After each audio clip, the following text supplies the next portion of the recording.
Good morning everyone. आज चाहिँ अब यसो बिहान बिहानै टक्क होइन, घाम पनि तिखो लागेको छ, समुद्रको दर्शन गरौँ भनेर यसो निक्लिएको छु बाहिर होइन। अब कुरोकानी भनेको यस्तै हो। अनि अब चाहिँ भयङ्कर गर्मी बढिसकेको छ क्या। गर्मी भन्ने चिज यति बढाएको छ नि, यो गर्मीले मार्छ यहाँनिर। राम राम राम राम राम। पसिना नुहाउने त काहीँ पनि ठाउँै हुँदैन, शरीरको हरेक कुना कुनाबाट पसिना आउँछ। अब यो दुबईमा होइन, दुबईमा अब त्यति साह्रो गर्मी हुन्छ।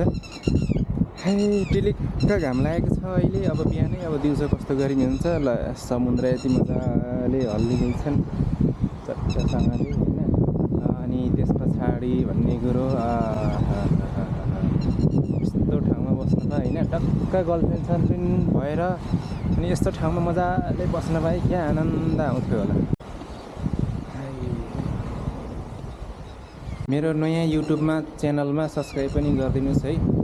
जसले जसले सब्सक्राइब गर्छ त्यसलाई चाहिँ अब भगवान् आउँछ जस्तो एकदम हावा चाहिँ सोलिड चलिरहेको छ। अनि त्यस पछाडि अब यो ल हेरौँ, यो दुबईको गर्मी, खाडीको गर्मी, अरू त पछाडि यस्तै। अब शरीरको एउटा कुना पनि बाँकी रहँदैन पसिना आउनलाई। बा है, नुहाउँदा नुहाउँदै पसिना आउँछ यहाँ। अब यहाँ बसौँ, यहाँ बसेर पनि भिडियो बनाऊँ, यस्तो पनि गरौँ होइन। अब मलाई पनि हेर्नुहोस्, अरूलाई पनि हेर्नुहोस्, त्यो दिदीलाई नि हेर्नुहोस्।